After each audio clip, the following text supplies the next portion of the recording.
Bonjour, merci de nous retrouver dans cette édition spéciale Cameroun dans le débat d'IAF TV. Les derniers événements au Cameroun, notamment les saccages de nos ambassades de Paris, de Berlin et de Bruxelles, continuent de défrayer la chronique au Cameroun, dans les médias, dans les réseaux sociaux. Quoi de plus normal que d'inviter cet après-midi sur le plateau de DIAF TV la diaspora camerounaise pour en parler. Et comme souvent sur le plateau de DIAF TV cet après-midi, nous avons notre meuble, Abdelaziz Moundé, journaliste indépendant. Abdelaziz, bonjour. Bonjour. Merci d'avoir accepté l'invitation. Et juste à sa droite, nous avons aussi donc un autre meuble, Augusta Ipagna. Augusta, bonjour. Bonjour. Merci d'avoir accepté l'invitation. Et en face d'Augusta, nous avons donc de plus en plus une de nos invités qui accepte régulièrement de venir débattre sur notre modeste plateau, Maître Félicité Esther Tefman. Maître, bonjour. Bonjour. Alors, sans plus tarder, je voudrais commencer donc par interpeller nos invités sur ce plateau sur ces événements récents qui ont donc fait le tour du monde, notamment les événements de saccage de nos ambassades, avec les conséquences que tout le monde connaît, les arrestations des dirigeants du parti de l'opposition MRC et aussi nombreux sympathisants et membres de ce parti. Alors, Maître, je vais commencer par vous. Comment avez-vous vécu ces événements du 26 janvier dernier? Merci de me passer la parole. Je pense qu'autour de cette table, personne ne pourrait approuver le saccage d'une ambassade, quelle que soit la frustration ou le ressentiment qu'on a envers un État, qu'il soit camerounais ou autre. Saccager une ambassade, c'est causer des problèmes à des multiples Camerounais et à des étrangers. Ça décrédibilise le pays que l'on veut, pour lequel on veut un changement. Mais je pense qu'il ne faut pas s'arrêter à la conséquence qui est le saccage. Les causes sont multiples. Il faudrait peut-être se poser la question de savoir si ce n'est pas l'ensemble des frustrations camerounaises qui est à l'origine de ce saccage. Maintenant, suite à ce saccage, je voudrais dire, il y a eu des arrestations. L'arrestation de M. Maurice Kamto et des cadres de son parti, le Mouvement pour la Renaissance du Cameroun. La question qu'il faut se poser, ou plutôt que je me pose moi en tant que juriste et en tant qu'avocat, est de savoir si ces arrestations respectent les termes de la loi camerounaise, si elles respectent les principes internationaux qui forment le bloc de constitutionnalité du Cameroun et donc, formant ce bloc de constitutionnalité, le Cameroun adhère. Si ça ne vous dérange pas, on va effectivement aborder cette partie-là dans cette émission. Je voudrais donc, avant de revenir à ce point, permettre également aux autres panélistes de nous dire un peu comment ils ont vécu ces saccages de nos ambassades de Paris, de Berlin et de Bruxelles en date du 26 janvier dernier. Alors, Augusta. Oui, moi, je ne peux pas parler du saccage des ambassades sans parler du contexte général.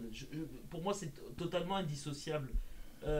Ce fait-là ne peut pas être isolé de l'actualité que nous vivons ces derniers temps. Et savoir que ce que vous appelez ce saccage de l'ambassade est aussi intervenu à la suite des images qui ont commencé à être diffusées par rapport à la manière dont on a traité les manifestants au pays. Et effectivement, ça a suscité, je pense, la colère et ça a suscité un débordement qui a eu pour conséquence ce qui s'est passé au niveau de l'ambassade. Quoi qu'il en soit, moi je pense qu'on n'a encore rien vu. Si le pouvoir de Yaoundé ne veut pas comprendre que à jouer avec le feu comme il le fait actuellement, en violant systématiquement et quotidiennement et permanemment, et maintenant le spectre des personnes touchées par la répression, par l'arbitraire s'élargit, à jouer comme ça, effectivement, demain, ce ne sont pas seulement au saccage des ambassades qu'on va assister, ça va être bien pire que cela. Bien pire que cela, parce que notre peuple est complètement étouffé, notre peuple est complètement écrasé. On est dans une situation de guerre civile, au nord-ouest et au sud, depuis presque 3 ans maintenant, avec des milliers et des milliers de personnes qui sont touchées dans leur chair, des milliers de familles qui sont déplacées, déportées, et des villages entiers rasés, des centaines et des centaines de morts. Et aujourd'hui, on découvre la Lune, et il faut savoir que la première cause de cette situation, ce sont des déportations intérieures. Les gens se déplacent à l'intérieur. Ça veut dire que les gens qui sont comment dirais-je, les originaires du nord-ouest et du sud-ouest sont en train de venir sur Douala, sur Yaoundé, sur toutes les villes du Cameroun. Et évidemment, il y en a bien entendu également au Nigeria. Mais ce que je veux dire, c'est que tout ça participe aussi de cette situation de tension et de bouillonnement. Et donc voilà, moi je ne peux pas analyser ce fait-là indépendamment du reste. Donc évidemment, on peut déplorer ce qui s'est passé à l'ambassade, mais au regard des centaines de vies brisées, voire des centaines de morts, très sincèrement, hein, s'il faut mettre les choses en balance, pour moi, cette situation-là est totalement secondaire. Et moi, je ne voudrais pas qu'on s'enferme seulement dans des questions de droit et des questions d'ordre juridique. On est dans une situation extrêmement tendue. On n'est pas dans un pays de droit. Ne raisonnons pas comme si nous étions dans un pays de droit. On n'est pas dans un pays de droit. D'accord. On va y arriver également. Voilà. Je rappelle quand même que vous êtes aussi militant de l'UPC Manidem et que depuis plusieurs années déjà, vous êtes dans l'impossibilité de manifester au Cameroun et même d'exister légalement. Alors qu'on a été reconnu, excusez-moi si vous permettez que je bien sûr, allez-y. C'est pour cela que je... Voilà, au lendemain de comment dirais-je, de la restauration du multipartisme, on se retrouve en 90 dans une situation où, alors que nous luttions dans la clandestinité depuis des décennies, après l'assassinat d'Ernest Ouandi en janvier 71, on a continué à maintenir le flambeau, et on arrive en 90, on trouve que c'est Dika Akwa et des gens comme les Kodok, etc., qui n'avaient plus rien à voir avec l'UPC, certes qui ont été à l'UPC dans leur jeunesse, avant les années 60, mais qui effectivement, dès que le pouvoir d'Aïdjo, et en l'occurrence l'UNC, a pris les rênes du pays, ce sont des gens qui se sont ralliés au pouvoir. Ils ont fait toute leur carrière professionnelle et politique au sein de l'UNC, et en 90, ceux qu'on légalise comme étant l'UNC sont ces gens-là. Bon, et on s'est retrouvés effectivement dans une situation où c'est nous qui étions marginalisés. Bref, ça a duré comme ça, etc. On se retrouve donc à devoir effectivement porter plainte contre l'État camerounais, et en lui demandant de nous reconnaître, et on nous dit que comme le sigle UPC est déjà pris et a été déposé par Kodok à l'OAPI, comme si l'UPC était un commerce, vous vous rendez compte, hein, quand on sait ce que représente l'UPC dans la libération du peuple camerounais, c'est vraiment monstrueux. Bon bref, et que donc on ne peut pas reprendre ce sigle-là. Donc on a dit UPC Manidem, parce que le Manidem, au lendemain de l'assassinat de Ouandi, manifeste national pour l'instauration de la démocratie, nous avait permis de reconstruire l'UPC. On a dit donc UPC Manidem. Et donc depuis 2012, nous avions porté plainte devant la commission africaine des droits des peuples et des droits de l'homme et des peuples. Oui. Et ou l'inverse, je ne sais plus. Et avant ça, déjà, je pense que vous avez gagné. Déjà, on avait gagné déjà au Cameroun. Au Cameroun, voilà. Effectivement, j'oublie une étape. Oui. On avait gagné au Cameroun.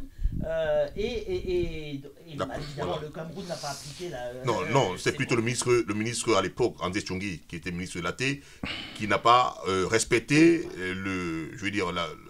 la justice camerounaise qui vous avait donné raison. Oui. Donc, on revenait sur ces points pour montrer que effectivement. Jusqu'à maintenant, malgré la décision de la Commission africaine, oui, le pouvoir ne se résout pas à nous donner la légalité. Donc, sur les 300 partis qui existent au Cameroun aujourd'hui, on est le seul parti à qui on refuse la légalité.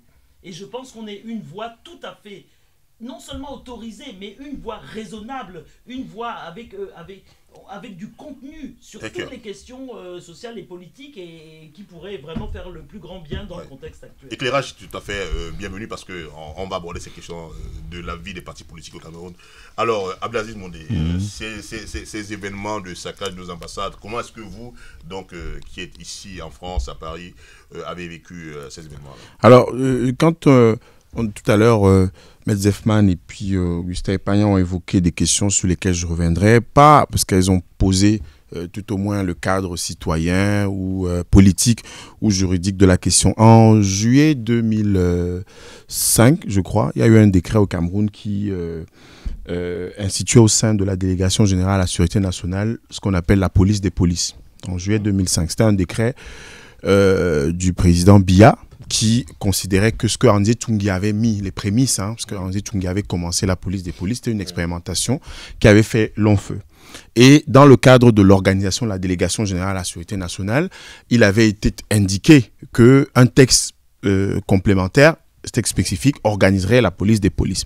Alors, en tant que citoyen camerounais, en tant que journaliste, beaucoup plus précisément, je regarde comme mes compatriotes à la télévision, sur les réseaux sociaux, à travers WhatsApp, des images qui défilent. Ce sont des policiers, donc des forces de l'ordre, qui appartiennent donc à la délégation générale à la sécurité nationale, qui sont des fonctionnaires, dont le texte précise que en cas d'exaction, de voies de fait et d'un certain nombre d'actes qui ne correspondent ni à l'éthique ni à la déontologie de leur profession, eh bien, il relève du ressort. Il revient à cette unité, ce service spécialisé de la délégation générale à la sécurité nationale d'engager des enquêtes. On est au Cameroun, pendant que des Camerounais sont détenus dans un certain nombre de lieux, certains tenus secrets, d'autres, on commence à nous dire que des cellules du secrétariat d'État à la défense, du groupement spécial d'opération, unité consacrée à la lutte antiterroriste, je rappelle, et au grand banditisme. Je ne sais pas ce que fait des avocats, outre M. Kamto, qui est président de parti politique, dans des cellules qui sont liées au grand banditisme. Alors, les policiers qui ont tiré sur des manifestants pacifiques au Cameroun sont tranquilles chez eux, en train de dormir ce soir. Demain matin, vont aller au boulot, au travail, pendant qu'il y a des familles qui attendent d'en savoir, ou des avocats qui attendent de recevoir, qui attendent d'être reçus, qui attendent de voir leurs clients ou nos concitoyens qui sont détenus justement de façon arbitraire là-dedans. Que fait-on du cas de ces hommes? Si la justice n'a plus de justice que le nom ou l'intitulé d'un ministère dans notre pays, il faudrait peut-être, au sens d'Auguste Epagna, arrêter de parler d'état de droit. Il faudrait peut-être, au sens de Maître Zeffman tout à l'heure, dans ce qu'on appelle le bloc de constitutionnalité, dire que de manière constante, le Cameroun, qui est signataire d'un certain nombre de conventions internationales, hiérarchie des normes juridiques, je ne veux pas revenir sur des éléments techniques, elle a parlé du cas de l'UPC, on a vu au sein du gouvernement des ministres se dresser en face du Premier ministre Yang, c'était le cas d'Amatou Toumouna, pour contester une décision de cassation, donc de Cour suprême. C'est-à-dire qu'on a le fait de la justice au Cameroun qui décide et une ministre refuse de s'exécuter. On va parler d'état de droit. Donc, quand on en vient à parler de saccage de l'ambassade, c'est très camerounais. C'est-à-dire que cette façon de morceler, de cisailler le problème, de le prendre par un bout. On parle de symbole. Le Premier ministre Inoni Efrem avait organisé des réunions sur l'harmonisation des armoiries au Cameroun. Vous savez que chaque ministère au Cameroun a ses armoiries. Chaque ministère au Cameroun a la couleur de son drapeau. C'est-à-dire qu'il n'y a pas de couleur normalisée dans notre pays. Dans notre pays, il a fallu se battre pour que l'anglais et le français soient au même niveau, selon la Constitution, encore bloc de constitutionnalité, etc., etc. Préambule de la Constitution. Donc ce sont des questions à la limite sacrées dans une république. On ne respecte pas cela. Et quand on en vient, c'est condamnable, répréhensible. Personne ne peut accepter qu'une mission diplomatique du Cameroun à l'étranger soit mise à sac et qu'on s'en gargarise. Personne ne peut le faire. Mais si on prend le problème par ce bout-là, médiatique, hystérique, ou de la manipulation, ou de la propagande d'État, eh bien, on n'aura pas résolu le problème du Cameroun. Parce qu'aujourd'hui, autant pour ceux qui demandent le dialogue national que pour ceux qui demandent effectivement qu'on puisse s'asseoir, enfin, je pense que c'est la même chose, il faudrait que la question du Cameroun soit réglée politiquement. Parce qu'il s'agit de politique. Si c'est sur le terrain juridique, on va tous se perdre. Parce qu'il y a toujours quelqu'un de plus futé ou de plus rusé que l'autre. Mais comme la question, je l'évoquais tout à l'heure pour les policiers qui ont tiré sur Maître Ndoki, sur N'Djamène et bien d'autres. Celui qui a ouvert le feu à la poste centrale, il est où? Mais quel est ce pays où on identifie des gens de manière précise? Ils ne sont pas inquiétés, mais ceux qui assument leurs actes. Je rappelle que les Camerounais qui ont manifesté le 26, ils ont commencé pas pour aller à l'ambassade, dans les ambassades, que ce soit à Bruxelles, à Berlin ou à Paris, ils ont commencé sur des sites bien précis. Ils ont manifesté Et ils se sont dirigés à un moment vers l'ambassade, ayant appris un certain nombre d'actes qui ont été posés et perpétrés par les forces de l'ordre au Cameroun. Et ils s'y sont dirigés. Et l'effet des réseaux sociaux, l'effet viral aidant, chaque fois qu'on annonçait qu'une ambassade est tombée, eh bien, ceux qui sont à Bruxelles ou à Berlin s'y rendaient. Voilà le contexte de cette affaire-là. Mais de manière plus précise, et je suis heureux que Maître Zeffman et Augusta Epagna aient abordé la question de cette manière-là, c'est que si la petite lorgnette du juridisme reste l'angle par lequel on aborde le débat, ou de l'anecdote, eh bien, on n'aura pas compris ce qui s'est passé le 26, et on va continuer dans le face-à-face aujourd'hui qui caractérise la vie sociale et politique camerounaise. D'accord. Alors, Maître, on a tout à l'heure, à l'entame de votre prise de parole, compris que vous vous indigniez de ces casses-là. Et on entend également Abdelaziz qui fait mention des tirs. Est-ce que ce n'est pas quelque chose qui vous parle? Ah ben, je ne suis pas du tout en train de remettre en cause les tirs qui ont causé de nombreuses blessures. Et ce d'autant que moi, j'ai cheville à mon corps la solidarité confraternelle. J'ai ma consoeur Michel Doki qui a été blessée. N'en déplaise à ceux qui pensent qu'elle a fait du maquillage ou que ce sont des balles réelles. D'abord, je ne comprends pas trop ce que c'est que des balles réelles, létales et non létales. Enfin bref, elle a été blessée par des balles et c'est un fait indiscutable. Ce que je voudrais dire, c'est tout simplement que, outre la dénonciation du saccage, il y a la dénonciation des actes posés au Cameroun par des forces de l'ordre, par des autorités camerounaises qui doivent absolument être dénoncés et être punis. Sinon, on est dans l'impunité totale, l'impunité dans laquelle qui accourt dans ce pays-là.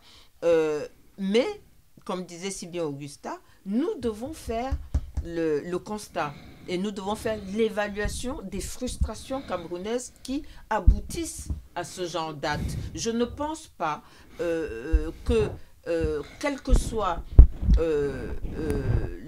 le degré d'horreur que des Camerounais auraient pour leur pays, je ne pense pas comme ça que pour s'amuser ou par plaisir, c'est un jeu d'aller saccager une ambassade. Je pense qu'on est la marmite, il y a un trop-plein. Il y a un trop-plein, mais tant qu'on continuera, comme on a pris l'habitude de le faire dans ce pays, de mettre la poussière sous le tapis, et comme j'ai l'habitude de dire, à force de mettre la poussière sous le tapis, c'est un tsunami. Et nous ne sommes qu'au début du tsunami. Si nos gouvernants qui sont complètement hors sol, mais qui sont complètement hors sol, ne prennent pas la mesure de ce qui peut arriver demain. Et je suis d'autant plus meurtri que nous sommes des Bantous. Et que chez les Bantous, tout se règle par la parole autour de l'arbre à palabre. Je ne comprends pas qu'un chef de l'État, que les uns appellent le père de la nation, que d'autres appellent, à l'instar de M. Famendongo, le créateur, ne puisse pas asseoir ni ses enfants, ni ses créatures pour dire « parlons-nous ». Qu'est-ce qui ne va pas? Comment voyez-vous le Cameroun de demain? Le Cameroun de vos enfants, de vos petits-enfants? Et c'est pour ça que j'ai dit qu'ils sont tous hors sol, parce qu'ils sont, comme on dit au Cameroun, derrière des barrières. Ils ont leurs enfants, je n'ai pas bon dos à le dire, ils ont leurs enfants à l'extérieur et ce sont les autres qui payent. De part et d'autre, les actes doivent être dénoncés, ils doivent être punis. Que ce soit ceux des forces de l'ordre qui ont tiré sur des Camerounais qui manifestaient, manifestation dont pacifique, et dont le principe est contenu dans ce bloc de constitutionnalité. Et alors, il faut que les gens arrêtent avec cette histoire de dire elle n'a pas été autorisée. Non, le système des manifestations au Cameroun est un système déclaratif. Déclaratif. Mais le process, il semble de ce qu'on vit au Cameroun qu'il faut quand même déclarer auprès d'une sous-préfecture. On dévoie, Qu'en est-il très concrètement on dévoie les textes camerounais. Dans ce bloc de constitutionnalité dont nous parlons, le Cameroun a adhéré et a ratifié par les représentants du peuple qui sont des députés, des textes qui posent le principe de l'effet déclaratif d'une marche. Donc, il suffit de déposer. L'encadrement vient Déposer où? Parce que... À la sous-préfecture. D'accord. Voilà. Ça n'a pas été le C'est cas. auprès de l'autorité administrative. Oui, mais ça n'a pas été le cas. Ça, on est d'accord. Mais ça n'a pas été le cas. Je Pour ne sais la pas, marche du 26 je ne sais pas, je peux du pas MRC. je peux pas me prononcer. Je pense que les gens confondent le fait que une fois que cette demande de marche ou de manifestation est déposée, que si les pouvoirs publics répondent et disent oui, nous allons encadrer. Ce n'est pas une autorisation, c'est tout simplement le maintien de l'ordre public qui est dévolu à chaque État. Comme ici, nous avons copié pratiquement mot pour mot le principe de la France qui parle de... Je vous rappelle que les Gilets jaunes, hein, il y a que, je crois, l'acte 9 ou 10 qui a été déclaré. Hein. Les autres actes n'ont jamais été déclarés. Mais n'empêche que 13. les forces de l'ordre étaient là pour encadrer. Pour encadrer parce que c'est la mission première des forces de l'ordre de protéger les individus, de protéger les biens, donc, et de protéger les individus contre des casseurs qui pourraient venir d'ailleurs pour troubler cette marche. Quoi qu'il en soit, s'agissant de Maître Ndoki, elle ne marchait pas. Elle ne marchait pas. S'agissant de mes deux confrères, Maître Tassa et celui de Bafan, Maître Tassa ne marchait pas. Celui de Bafan était dans l'exercice de sa profession, c'est-à-dire qu'il assurait la défense d'un gardé à vue au commissariat de Bafan et c'est pendant la pause qu'il est interpellé sous des fallacieux motifs. Donc, moi je dis qu'il y a trop de frustration. Elles doivent être entendues par celui-là qui a eu la confiance de 71% des Camerounais. On ne va pas revenir sur l'élection. C'est comme ça, c'est dit, c'est fait. On accepte, essayons de construire pour l'avenir. Il doit asseoir tous les Camerounais autour d'une table pour les écouter, pas pour les entendre. Parce qu'au Cameroun, on entend, on n'écoute pas. L'art de l'écoute est très difficile pour les écouter et pour arriver à construire le Cameroun de demain. Et ce Cameroun de demain, n'en déplaise à Augusta, c'est quand même un état de droit. Et pour cet état de droit, il faut que les sachants de ce droit ou de ces droits puissent faire œuvre pédagogique. Des droits qui seraient violés ou des droits qui existent mais dont l'application pose un problème. D'accord. Alors, Augusta, on a donc désormais, de manière très établie, le fait selon lequel les saccages sont la conséquence des tirs de balles sur des manifestants. Vous qui êtes donc également membre, cadre du Manidem, l'UPC Manidem, je veux dire, l'UPC Manidem, je suis même dirigeante, une des dirigeantes. Voilà. Comment avez-vous apprécié, cette accusation donc, qui est faite aux dirigeants du MRC comme étant les commanditaires de ces saccages de nos ambassades? Je ne sais pas sur quelle base le pouvoir peut se permettre d'établir cette relation. Maurice Kamto s'est présenté à l'élection présidentielle. Bon, il a déclaré qu'il avait gagné. Bon, après, on peut en penser ce qu'on veut. Bon, le fait est que il a été effectivement, des gens ont voté pour lui. Il a contesté les résultats, etc. Et effectivement, parmi les personnes qui ont manifesté tout de suite après les élections et qui contestaient les résultats électoraux, beaucoup de gens se réclamaient de Kamto et prenaient effectivement pour argent comptant le fait qu'il se soit déclaré, comment dirais-je, celui qui a gagné. Et parmi les manifestants, régulièrement, il y avait des pro-Kamto, bien évidemment. Donc, est-ce que le seul fait d'être pro-Kamto signifie que le MRC a commandité ce qui s'est passé à l'ambassade? Moi, je ne le crois pas. Monsieur Kamto est un homme public, il était candidat, il avait des partisans, et il a des partisans jusqu'à maintenant.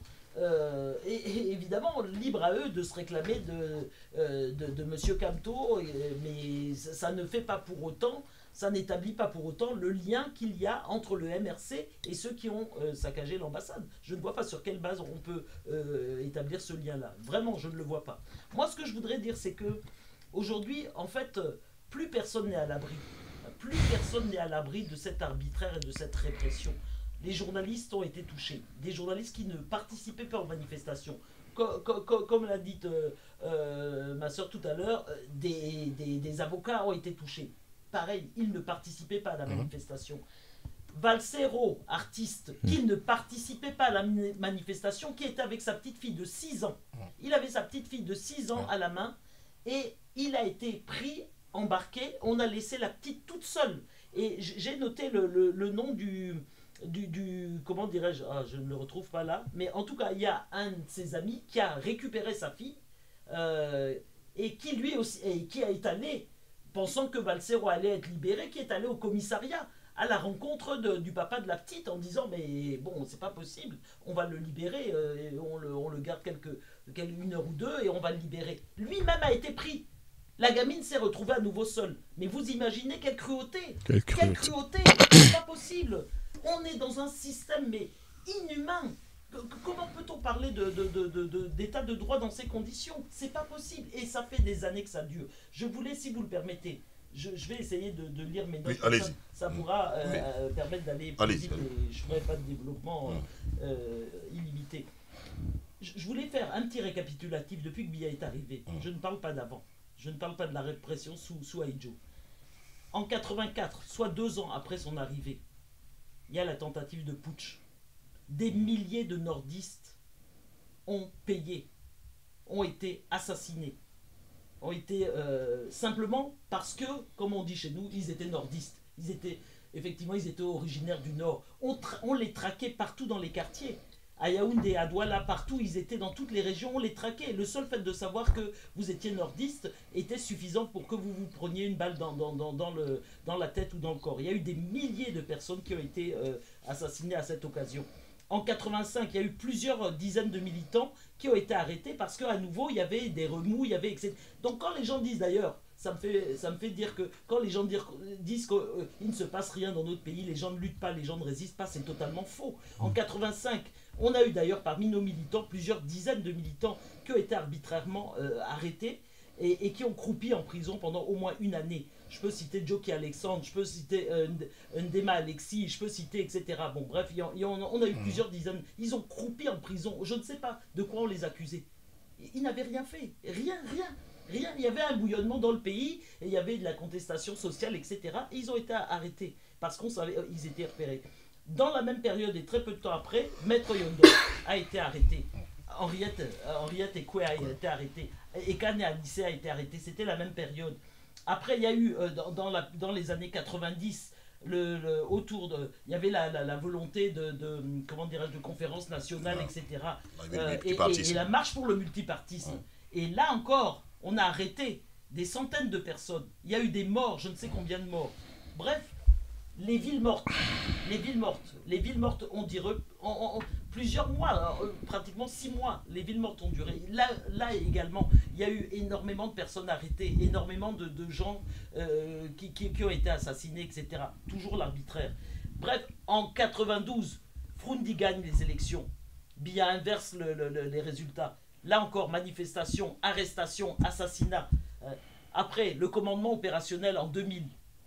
Maître Momo, qui était fer de lance, qui était défenseur des 10 de Bepanda. Les 9. Les 9 disparus. Oui, je dis les 10, c'était les 9. Les 9 disparus. C'était lui, l'avocat, qui lui-même se disait menacé, etc. Lui et toute sa famille. Et vraiment très, très vindicatif. Il y a eu un très beau film, d'ailleurs, j'en profite pour le dire. Si vous avez l'occasion d'aller voir le film d'Oswald Lewat, très beau film, Une affaire de nègre, où elle relate un peu le climat et tout ça, où les gens dénonçaient. Sur la base de dénonciation, vous faisiez arrêter. Il y a eu 1000 morts. 1000 morts. Le commandant opère. Quel compte ils ont rendu là-dessus?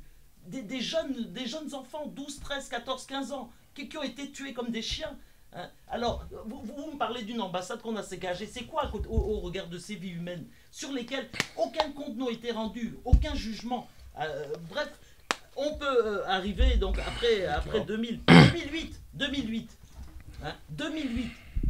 Marche contre la vie chère. Marche contre la vie chère et contre le tripatouillage constitutionnel. 150 gamins sur le pont du Vouri. hein, qu'on a tirés comme des lapins. Mais attendez, mais de quoi on parle? De quoi on parle? Bref, je m'en arrêterai là parce que effectivement, ça pourrait durer encore. Ça veut dire quoi? Qu'on est dans un état de non-droit. Et je voulais vous lire la définition. Que fait la définition d'une dictature dans le Larousse? Régime politique dans lequel le pouvoir est détenu par une personne ou par un groupe de personnes qui l'exerce sans contrôle de façon autoritaire. Donc, pas de séparation des pouvoirs, pas de liberté individuelle. Est-ce que c'est pas l'exemple du Cameroun, ça? Ok.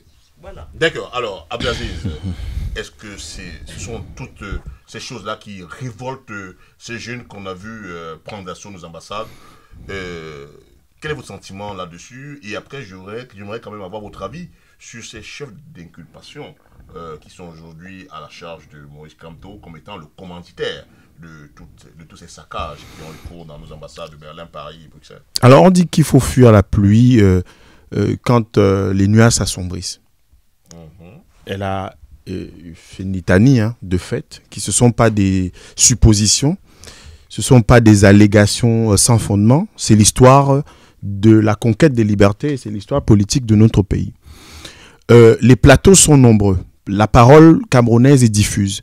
On parle des mêmes circonstances, de la même question, de la nature de notre régime depuis des années. Des politologues s'y sont essayés, des analystes tout aussi, pour définir et pour caractériser si nous sommes dans une démocrature comme c'est devenu à la mode récemment dans la science politique, puisqu'on voit cette ambiguïté ou cet alliage un tout petit peu incestueux entre la démocratie et la dictature, précisément au sens de ce qu'elle a évoqué, pour dire que quand on parle de charge, c'est pour cette raison que tout à l'heure, quand M. Zeffman parlait de l'état de droit, c'est qu'il y a la question formelle et la question réelle au Cameroun. Les questions formelles, c'est-à-dire que sur le papier, un processus qui a abouti en 2006 au code de procédure pénale au Cameroun, mais enfin, respectons-le. Le Cameroun est parti d'un code d'instruction criminelle hérité de Napoléon, hérité donc de la colonisation, où on pouvait faire de vous étiez un bien meuble au sens du code noir ici. Le citoyen n'existait pas chez nous. On pouvait faire de vous ce qu'on veut, à n'importe quel moment. D'ailleurs, le sous-préfet, dans la mythologie, ou bien même dans le roman camerounais, le sous-préfet, c'est cette figure qui représente le Ngomna, donc le chef de terre, qui est une sorte de demi-dieu dans l'espace, dans le terroir.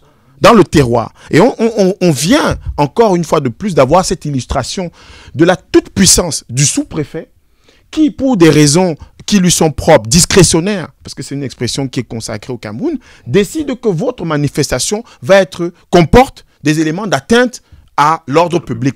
En quoi? Vous annoncez la couleur, vous dites des marches blanches, des marches pacifiques. Mais systématiquement, je ne connais aucun parti politique de l'opposition au Cameroun. Sinon, ceux qui sont dans la majorité présidentielle, déjà quand tu as la majorité présidentielle, tu n'es plus de l'opposition, qui, de manière régulière, ait organisé une manifestation au Cameroun. Ça n'existe pas. Je mets au défi quiconque peut me dire que le SDF, l'UDC, le MRC aujourd'hui, et d'autres partis, l'UPC Manidem, qu'elle évoque, que dans organiser une manifestation dans notre pays, ça n'existe pas au Cameroun. Alors, comment on peut présupposer qu'un parti politique de l'opposition, quand vous organisez votre manifestation, je rappelle que des gens comme Hilaire Kamga ont été Jean-Marc Bikoko ont été enlevés dans une salle à Yaoundé, au Palais des Sports, quand ils organisaient une réunion sur l'alternance au Cameroun. Des commissaires, des forces de l'ordre sont entrés par effraction, je veux dire par effraction, puisqu'ils n'en avaient pas l'autorisation, ni le mandat. Ils sont entrés pour saisir par le collet des Camerounais qui discutaient de questions qui concernent l'alternance au Cameroun. Et ces exactions, ces faits sont réguliers, constants, récurrents au Cameroun. Personne ne s'en indigne. Personne ne s'en indigne. Je ne sais pas qui a dit aux Camerounais que l'État, c'est simplement les armoiries. L'État, c'est simplement l'ambassade. L'État, c'est simplement le chef de l'État. Non! L'État, ce sont les citoyens. L'État, ce sont les institutions. L'État, c'est le contrôle de l'action publique. Et l'action publique, elle s'exerce par quoi? Le contrôle de l'action publique, c'est par l'Assemblée nationale, c'est vrai, mais aussi de manière un peu plus marquée, affirmée par les citoyens, qui mettent en parallèle le formel, le formalisme qui s'exprime à travers les textes et son application. Vous regardez à quel point on a ensauvagé la société camerounaise, où un ministre délégué à la justice, qui est en charge d'un dossier, vient à la télévision, dans une émission qui passe sur la chaîne de service public, pour considérer que ceux qui sont détenus sont déjà coupables. Pas de principe de présomption d'innocence, pas de principe lié à la procédure, même pas de secret de l'instruction, puisqu'il a révélé un certain nombre de choses en tant que ministre, en prenant un certain nombre de prétextes pour finir par faire un parallèle douteux entre la situation d'un groupe ethnique au Cameroun et des gens qui ont payé de leur vie le seul fait qu'ils étaient juifs dans ce monde. Voilà le Cameroun dans lequel nous sommes. On accepte que quelqu'un, sous le prétexte de l'arrogance, nous dise que c'est justifié et c'est normal que vous puissiez être gazé, éliminé, génocidé parce que vous êtes arrogant.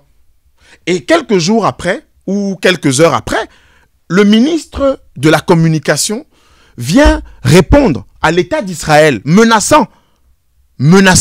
Et on connaît les relations du Cameroun, les relations personnelles du président Biya avec les Israéliens, menaçant pour extraire du propos de Maître Momo, puisqu'il s'agit de lui, le seul fait d'avoir invoqué les Juifs. Alors qu'il s'agit d'un problème camerounais. Maître Momo n'a pas parlé des Juifs parce qu'il était en train de faire une conférence sur les Juifs ou le sémitisme, non, ou le sionisme. Il a évoqué cela quand il parlait d'une session qui concerne le Cameroun. Et de manière encore plus pernicieuse, quand il évoque cela, puisque c'est le Cerbère, on l'a recruté justement pour faire face à Maurice Kamto.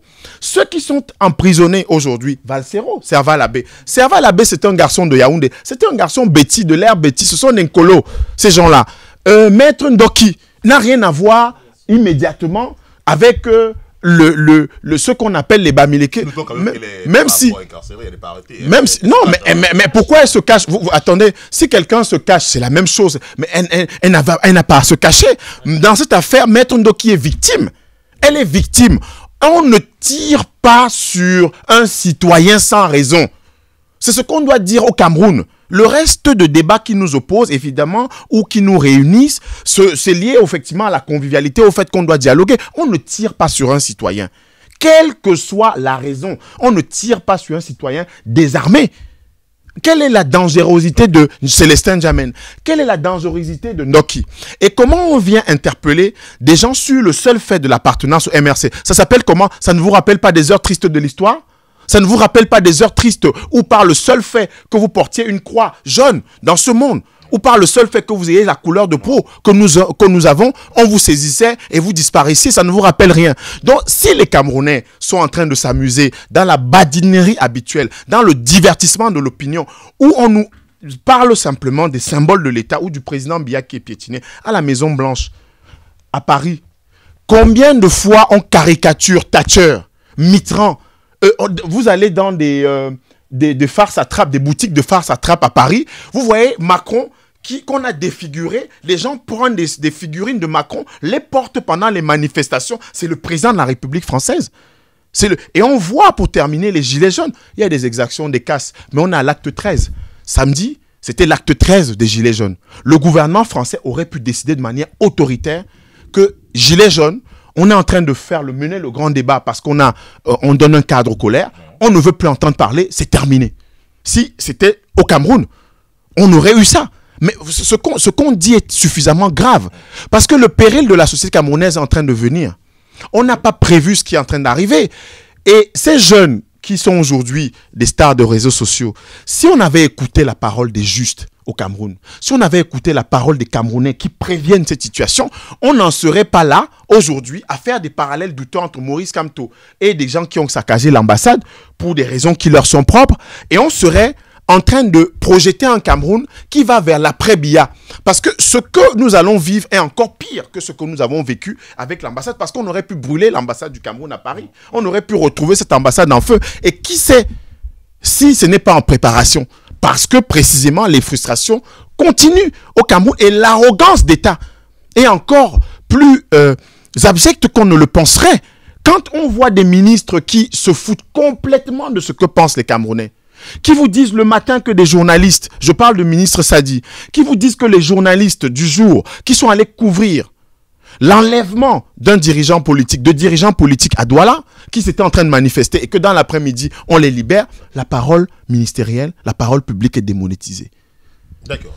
Alors, maître, on vient donc d'écouter ce gros plaidoyer, n'est-ce pas, de Abdelaziz Moundé. J'ai envie de vous demander, vous qui êtes donc homme de droit, comment appréciez-vous ce processus qui aboutit à l'incarcération du professeur Kemto, leader donc du MRC?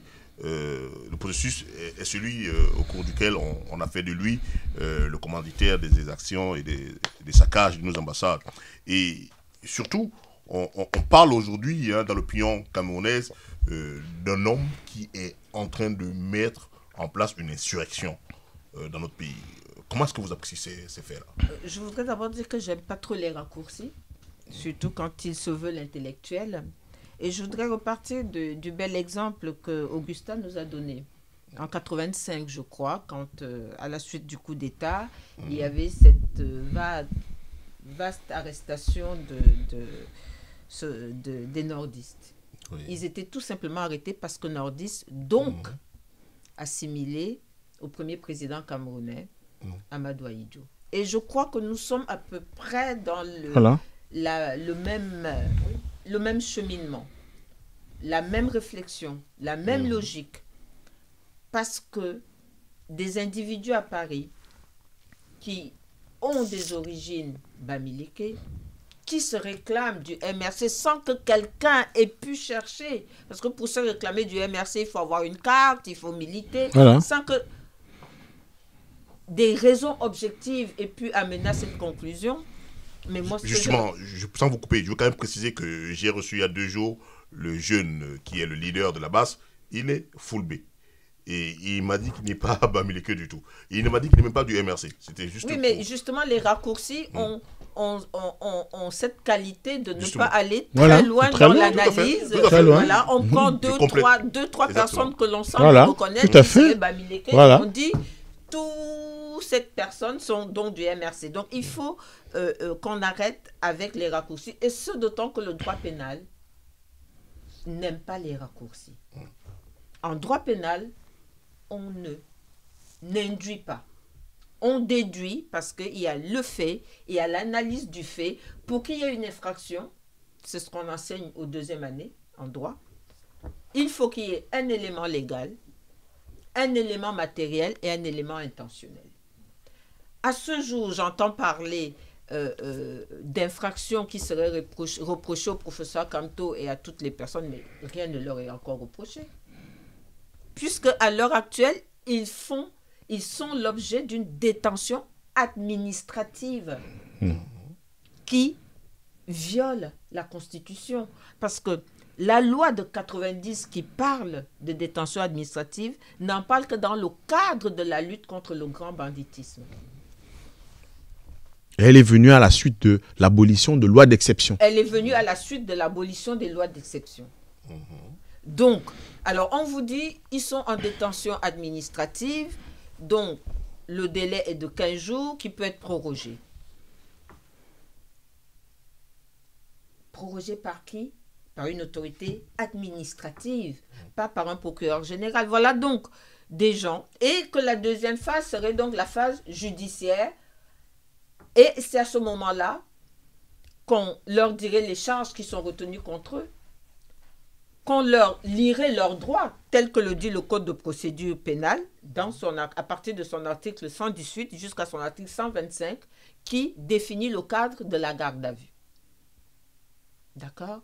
Donc, moi je dis que cette détention administrative, l'objet c'est quoi aujourd'hui? On vous dit, c'est la police fait du renseignement. Voilà ce que, quand vous posez des questions, voilà ce que l'on vous répond à Yaoundé. Ils font du renseignement.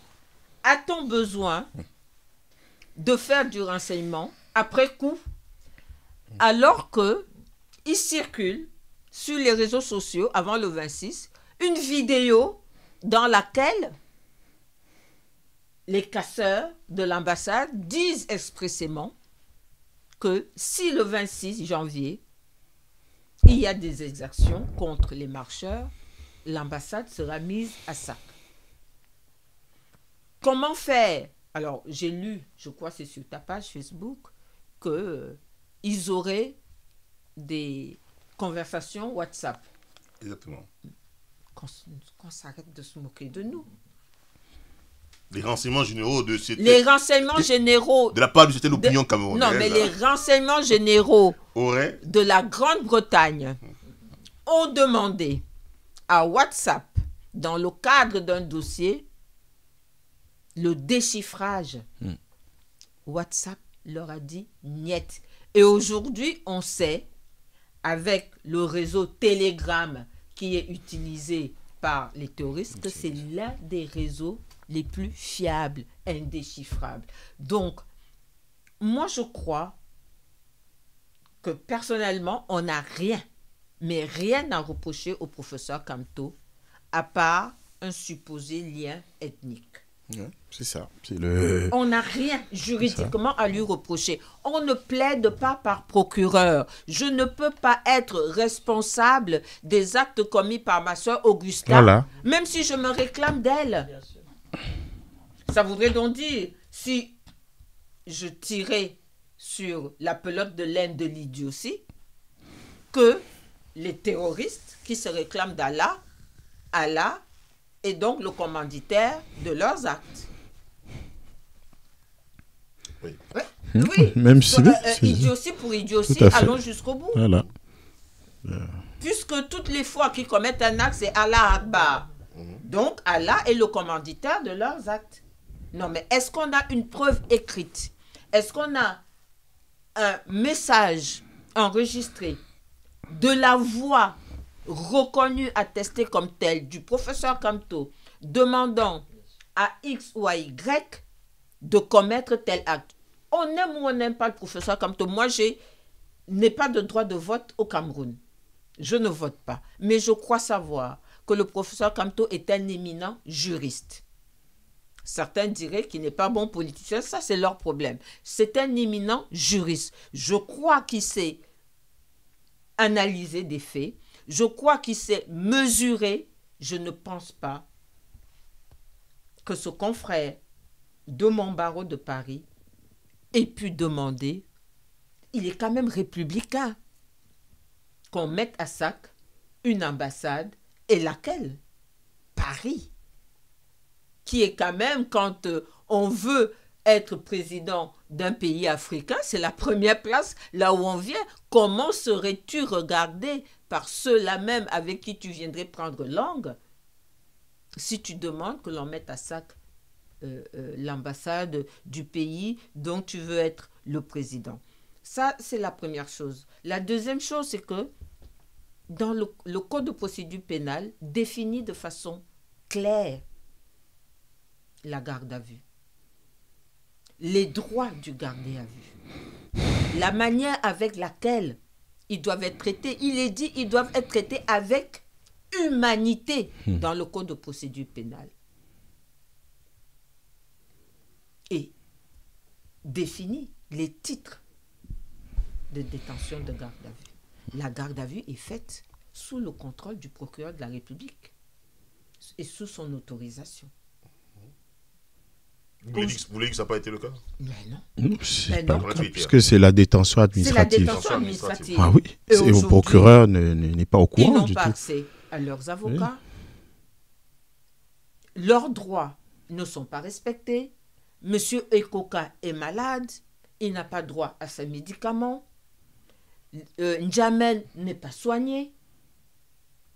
Alors, avons-nous signé des conventions, les avons-nous ratifiées parce que c'est un peu du donnant-donnant, vous signez, on vous donne un peu d'argent? Il faut qu'on arrête. Et puis, Mohamed, excuse-moi de couper, les gens qui ont posé des actes à Paris sont identifiables. Fiable. Les actes qui ont été posés à Paris l'ont été faits en direct sur les réseaux sociaux et c'est sur la chaîne YouTube. C'est-à-dire que si les policiers camerounais qui veulent faire de la police scientifique ou du renseignement ont le b.a.-ba, le minimum. C'est d'aller regarder qui se prévaut d'avoir mis à sac l'ambassade, qui le filme et qui en décrit les circonstances. Ces gens-là existent quand même. Et ils se sont désormais répandus dans les médias. Il y en a qui sont invités. Un a été invité sur la chaîne Diaf TV. Il s'est exprimé. Peut-être que quand tu la diffuseras, cette émission-là, les Camerounais vont regarder. Toujours est-il que d'autres ont commencé à s'exprimer sur la question. Donc, si on est en train de faire le renseignement, mais on n'est même pas à l'époque de Mathusalem du renseignement, on est à une époque où, si les gens vous facilitent la tâche, ces gens vous disent que nous avons posé cet acte pour une telle et une autre raison, et que nous voici, ils sont en France. Certains l'ont dit, moi j'ai suivi un certain nombre qui ont dit que nous sommes établis en France, nous avons nos familles ici, nous sommes identifiables. Mais qu'est-ce qu'il faut pour cela? Il faut garder le professeur Kamto, il faut le cuisiner ad vitam aeternam comme à Mantoum, comme à Yoko, comme à Tcholiré, comme à la BMM, comme ce qu'ont subi tous ces Camerounais par le seul fait de l'appartenance ou à l'UPC ou revendiquant un certain nombre de choses concernant notre pays. Faut-il qu'ils restent là-bas pour qu'on puisse les cuisiner? Parce que le renseignement, je suppose que les 200 personnes qui sont déjà détenues en Konengi, les militants comme Dachua et les autres, qu'est-ce qu'on leur reproche dans ce cas? Si c'est le professeur Kamto, pourquoi 200 personnes sont dans les cellules? Ces gens-là ont commandité quoi? Ils ont commandité Berlin, Bruxelles. Le Cameroun a 33 missions diplomatiques. Et il me semble qu'il n'y a que 3 qui sont concernés par des attaques. Quoique à Berlin et à Paris, il y ait effectivement des saccages et à Bruxelles, il y ait une tentative. Donc il y a 2 ambassades. Et ceux qui l'ont fait sont visibles. Ceux qui l'ont fait montrent leur visage. Le renseignement sert à quoi? Un renseignement post-événement postérieur aux événements, mais on est dans l'absurdité la plus totale, la plus absolue. Et je dirais que dans la ligne droite de ce que nous venons de dire, cette liste qui a circulé sur les réseaux sociaux indiquant les noms des soi-disant saccageurs, mais elle a une fin ethnique. Et je constate qu'en tête de cette liste, il y a le nom de mon confrère Tassa qui ne vit pas en France. Qui vit pas en France. Qui est avocat Bafoussam voilà. Et qui est détenu. Voilà. Donc on a pris des noms de militants. De militants bamilégués, voilà. Comme ça, au hasard. On a fait et que des supposés intellectuels camerounais, à l'instar de Beyala, relaient ces listes sans réflexion aucune. On est dans la manipulation, vous voulez dire. On est mais totalement dans la manipulation. L'affaire Kamto, c'est une pure manipulation. C'est à l'époque de la Stasi, c'est comme ça que ça se passait. Ok. Alors, Augusta, moi, je voudrais vous poser une autre question. Vous qui êtes donc très engagé dans votre parti, l'UPC Manilem, quel est votre sentiment lorsque certaines opinions relaient que le même Kamto, hier, était pour ces pratiques-là lorsqu'il était aux côtés du pouvoir?